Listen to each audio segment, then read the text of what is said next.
अगर भारतीय जनता पार्टी को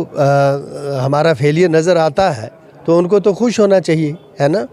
कि हम नाकाम हो रहे हैं। हकीकत ये है कि भारतीय जनता पार्टी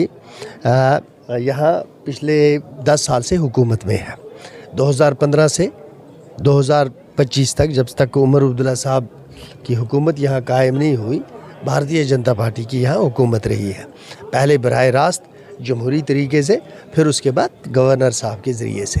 तो सियासत में से और इक़्तिदार में से बाहर रहना उनके लिए बहुत मुश्किल हो गया है। अब उमर साहब को वो नाकाम नहीं कहेंगे तो ये कैसे तवक्का रखी जा सकती है भारतीय जनता पार्टी से कि वो उमर अब्दुल्ला साहब के गले में हार डालेंगे और उनको कामयाबी पर और उनको ये एक अच्छा और एक बैलेंस बजट पेश करने पर मुबारकबाद पेश करेंगे। उनसे इस चीज़ की तवक्का हम नहीं रखते हैं और इस तरह की बातें वो करते रहेंगे। 5 साल के बाद जब लोग फैसला करेंगे तो लोगों का मैंडेट ये डिसाइड करेगा कि उमर साहब ने जो लोगों के साथ कमिटमेंट्स की थी उनमें से कितनी कमिटमेंट्स वो पूरा करने में कामयाब रहे। सिलेंडर की बात की थी, जॉब्स को लेकर बात की थी, डेवलपमेंट को, अभी तक उस पर कोई ये बिल्कुल दुरुस्त, ये इस हद तक दुरुस्त है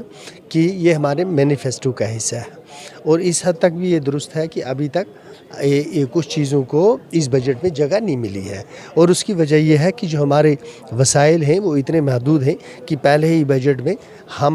वो टारगेट्स नहीं अचीव कर पाए जो हम करना चाहते थे। लेकिन जैसे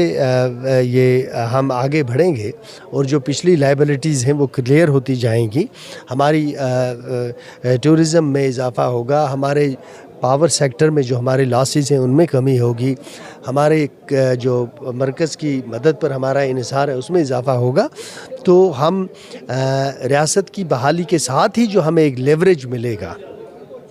फ़ैसला करने का, तो उसमें हम लोगों को वो राहत दे पाएंगे जिसकी हमने लोगों के साथ वादे किए हैं। और फिर देखें, मैं आपकी खिदमत में ये अर्ज़ करता हूँ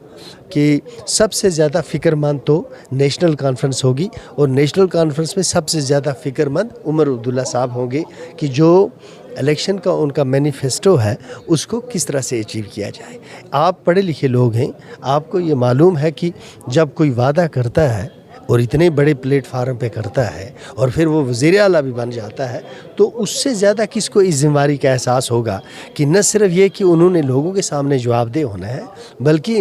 हम एक दूसरे को भी हमने फेस करना है, जो MLAs हैं, जो मिनिस्टर्स हैं, जो पार्टी है। तो हमारी ये भरपूर कोशिश होगी और मुझे उम्मीद है कि इंशाल्लाह 3 साल में आप जम्मू कश्मीर में हमारे टारगेट्स को 70% तक देखेंगे अचीव हुए होंगे। मुझे उम्मीद है इंशाल्लाह।